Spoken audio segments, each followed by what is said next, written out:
창세기는 특별히 창세기 1장 같은 경우에는 우리에게 너무나 익숙한 성경인 것은 분명합니다. 창세기 자체를 놓고 봤을 때 신앙 고백적으로도 굉장히 중요한 책인 것은 성경을 펼치고 가장 먼저 우리가 고백하게 되는 것은 하나님께서 천지를 창조하셨다라고 하는 사실입니다. 만약에 이것이 인정이 되지 않으면 그 이후부터 기록되어지는 창세기의 모든 내용은 받아들이기 힘든 내용이기 때문에 그렇죠. 마찬가지로 신약 성경을 펼치고 우리가 가장 먼저 마주하게 되는 것은 예수께서 그리스도라고 하는 사실입니다.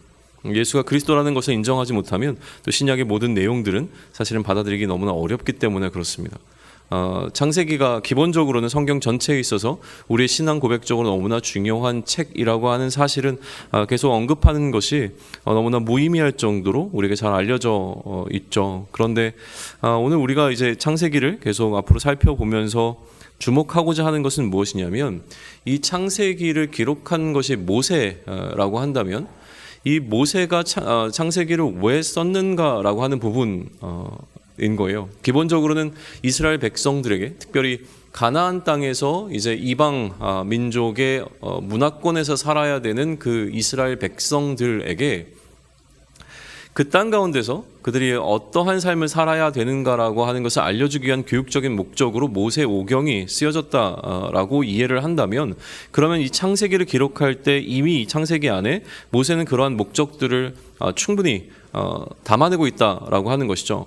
그러니까 창세기라고 하는, 특별히 이제 창조의 기사라고 하는 이 1장을 대할 때 우리의 관점은 무엇이냐면, 팩트 중심의 어떤 과학적으로 이게 옳은가 그른가, 혹은 역사적으로 이게 실존했던 일인가 아닌가라고 하는 것을 밝히는 것도 대단히 중요한 문제겠지만, 그것보다는 더 먼저 모세가 처음부터 의도했던 것은 무엇이냐면 교육적 의미라고 하는 것이죠.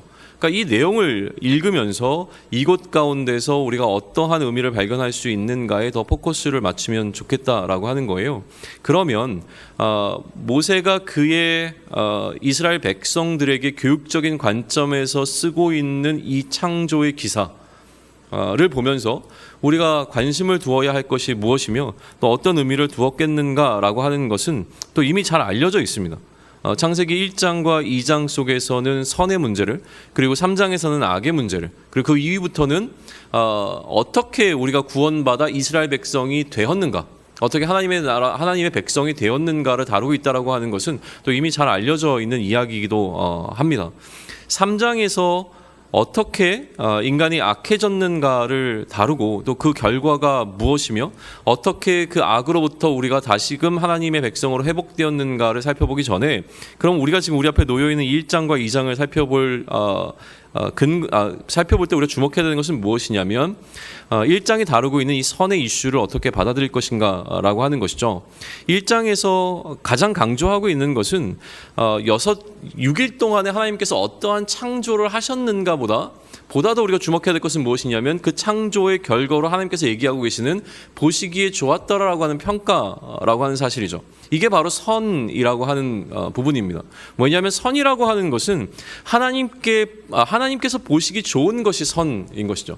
그러니까 선을 기준이라고 하는 것은 우리가 알고 있는 도덕적인 윤리적인 기준 속에서 선을 이야기하는 것이 아니라, 선의 명백한 기준은 하나님 보시기에 좋았는가라고 하는 명확한 기준을, 지금 기준점을 제시해주고 있는 게 1장에서 가장 강조하고 있는 부분인 것을 우리는 놓치지 말아야 한다는 사실입니다.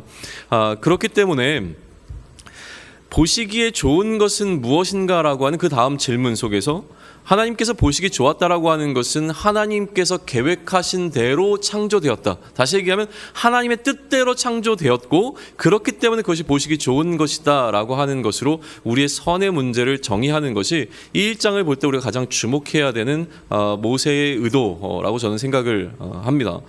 그리고 우리가 1장에서 조금 더 이제 주목해 봐야 되는 것이 있다면, 이렇게 선의 문제를 다루면서 무엇이 선인가, 선이라고 하는 것은 하나님 보시기 좋은 것이다 라고 하는 것을 기록해 나가다가 모세가 특별히 어느 부분에서 잠깐 멈춰서서 더 구체적으로 기록하고 있는 부분이 있는데, 그게 바로 인간 창조라고 하는 부분입니다. 26절로부터 28절을 보게 되면 특별히 모세는 이 모든 창조의 과정 가운데서 아까 얘기했던 보시기에 좋은 것이 하나님의 뜻하신 것대로 되어진 것이라면 하나님의 뜻이 어디에 있었는가라고 하는 부분을 명확하게 밝혀주는 것이 인간 창조에서는 드러난다라고 하는 거예요. 그러니까 하나님이 왜 인간을 창조하셨는지에 대한 설명을 해주고 있는 것이죠.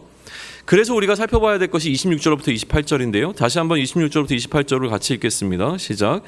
하나님이 이르시되 우리의 형상을 따라 우리의 모양대로 우리가 사람을 만들고 그들로 바다의 물고기와 하늘의 새와 가축과 온 땅과 땅에 기는 모든 것을 다스리게 하자 하시고 하나님이 자기 형상 곧 하나님의 형상대로 사람을 창조하시되 남자와 여자를 창조하시고 하나님이 그들에게 복을 주시며 하나님이 그들에게 이르시되 생육하고 번성하여 땅에 충만하라 땅을 정복하라 바다의 물고기와 하늘의 새와 땅에 움직이는 모든 생물을 다스리라 하시니라. 아멘. 이 세 개의 절을 통해서 드러나고 있는 것은 무엇이냐면 하나님께 도대체 인간을 왜 창조하셨는가라고 하는 창조의 목적이라고 하는 것이죠. 하나님께서 인간을 창조하신 목적에 대해서는 여러 가지 의미로 성경 속에서 우리는 또 다른 근거들을 통해 설명할 수 있는 많은 설명들이 존재할 겁니다. 그러나 창세기 1장에서 분명히 밝히고 있는 인간 창조의 목적은 무엇이냐면 다스리게 하는 것입니다. 그가 하나님께서 만드신 이 피조 세계를 다스리게 하기 위하여서 하나님께서는 인간을 창조하셨다 라고 하는 것을 우리 놓치면 안 된다라고 하는 것이죠. 즉 하나님의 뜻은 무엇이냐면 인간을 창조해서 그 인간으로 하여금 하나님께서 만드신 이 모든 피조 세계를 다스리게 하시기 위함이었다라고 하는 것입니다.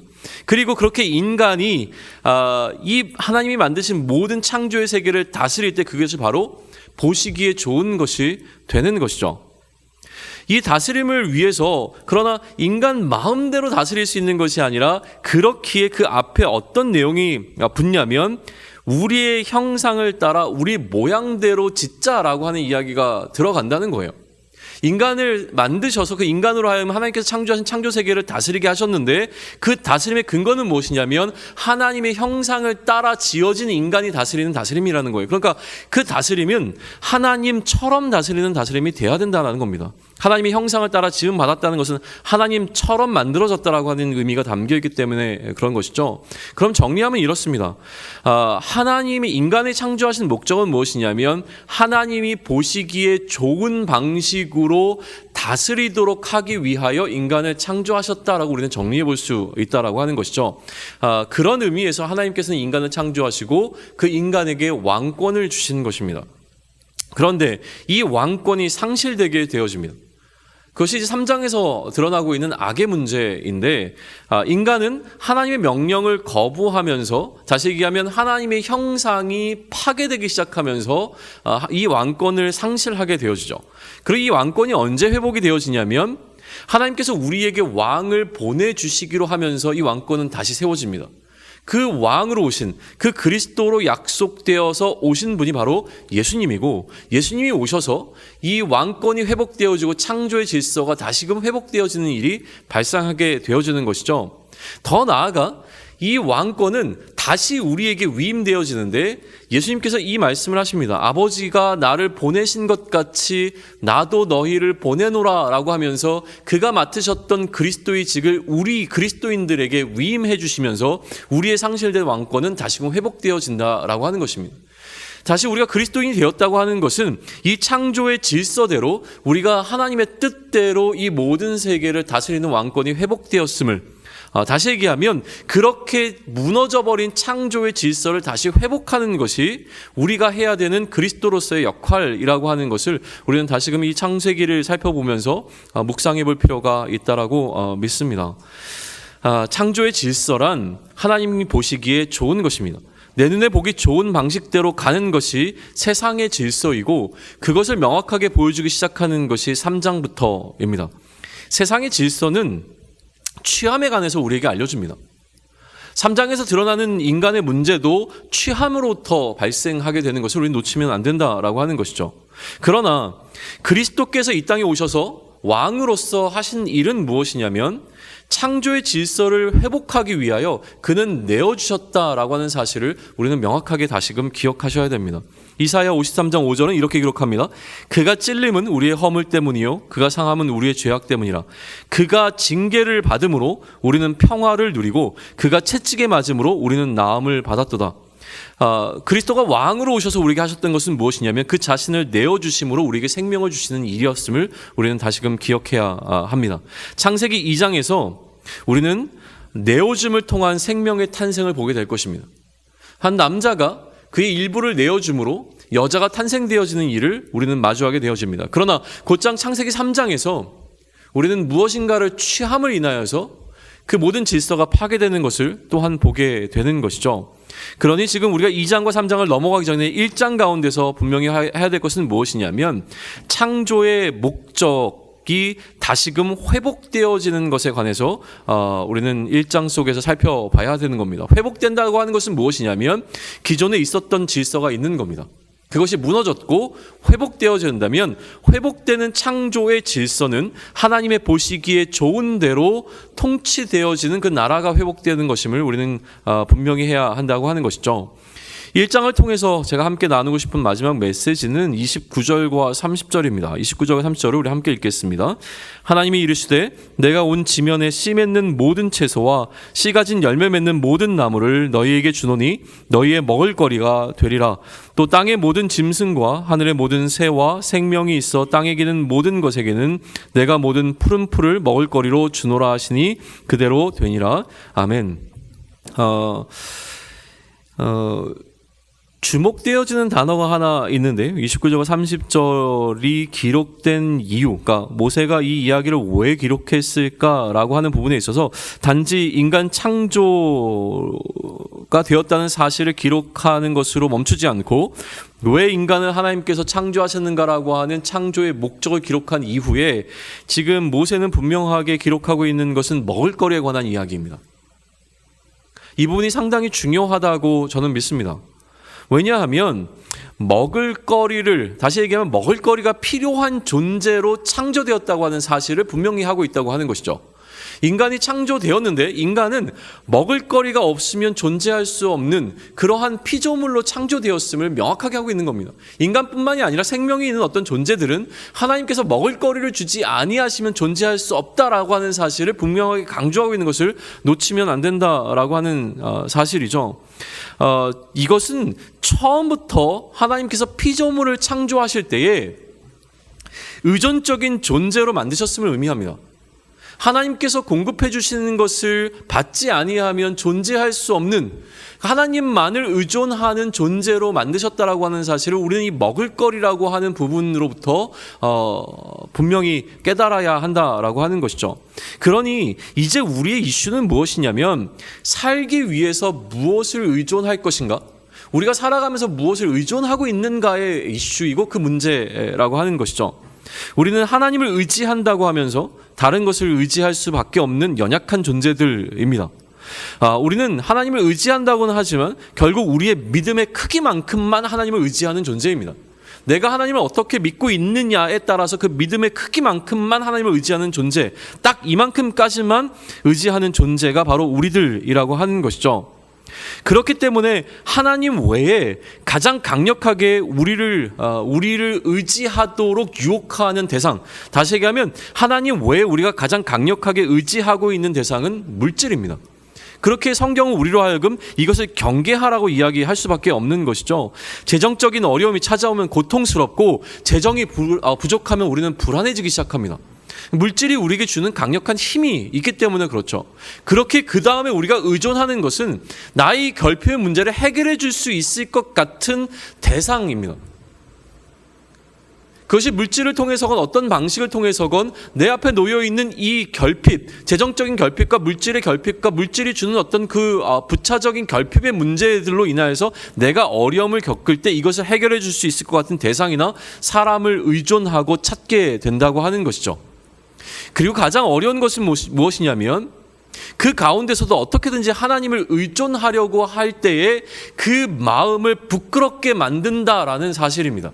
뭐냐면 우리가 이 상황 가운데서 하나님만 의지하고 가려고 한다고 선포하고 나아가지만 세상은 우리로 하여금 그렇게 가는 것이 미련한 것이라고 이야기하면서 그렇게 하나님만 바라보고 걸어가는 우리를 조롱하고 미련한 사람처럼 부끄럽게 만드는 일을 세상은 한다라고 하는 것이죠.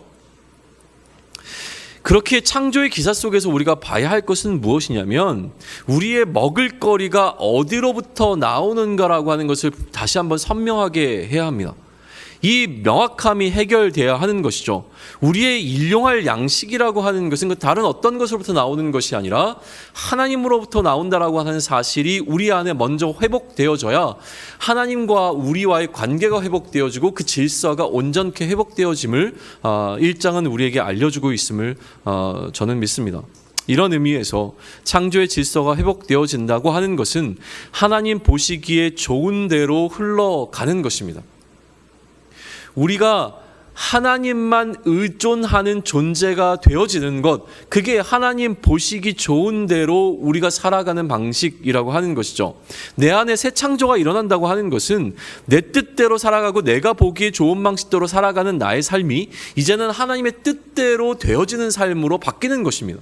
내 삶 자체가 하나님의 뜻이 하늘에서와 같이 나의 삶 가운데서 이루어지는 것을 경험하는 삶, 그게 바로 창조의 질서가 내 안에 회복된 삶이라고 우리는 이야기할 수 있습니다. 이것은 다른 의미로 이야기하면 믿음으로 반응하는 삶을 사는 것이라고 저는 이야기하고 싶습니다. 하나님을 의지하고 하나님만 의존하는 삶은 우리가 믿음으로 살아가는 삶입니다. 우리 눈에 보이는 어떤 것이 아니라 우리의 창조주 되시는 하나님을 믿고 그 믿음 가운데 살아가는 삶을 사는 것이죠. 그렇기에 기억해야 합니다. 하나님을 의지하는 것은 마땅한 것입니다. 하나님을 의지하는 것에 관해서 세상이 무엇이라고 이야기하던 하나님을 의지하는 것은 결코 부끄러운 일이 아니라고 하는 것입니다. 하나님만 의지해야 하고 하나님만 의지하는 것이 그것이 온전한 방법이라고 하는 사실을 우리는 놓치면 안 됩니다. 하나님도 의지하고 다른 것도 의지하는 것은 우리에게는 존재할 수 없는 일임을 우리는 다시 한번 고백해야 된다는 사실이죠. 우리의 죽음은 우리가 죽을 것 같이 느껴지는 어떤 공포들은 다른 결핍 때문에 오는 것이 아님을 기억해야 합니다. 우리 안에 하나님을 향한 신뢰가 무너질 때 우리는 이 죽음의 공포를 느껴야 합니다. 하나님을 향한 신뢰가 무너지고 우리가 다른 것을 의지하려고 할 때에 그때 정말 우리의 문제는 일어납니다. 그렇기 때문에 하나님만 의지하는 우리가 되기를 소망합니다. 하나님만 의지하는 우리의 일상의 삶이 되기를 축원합니다. 기도하겠습니다.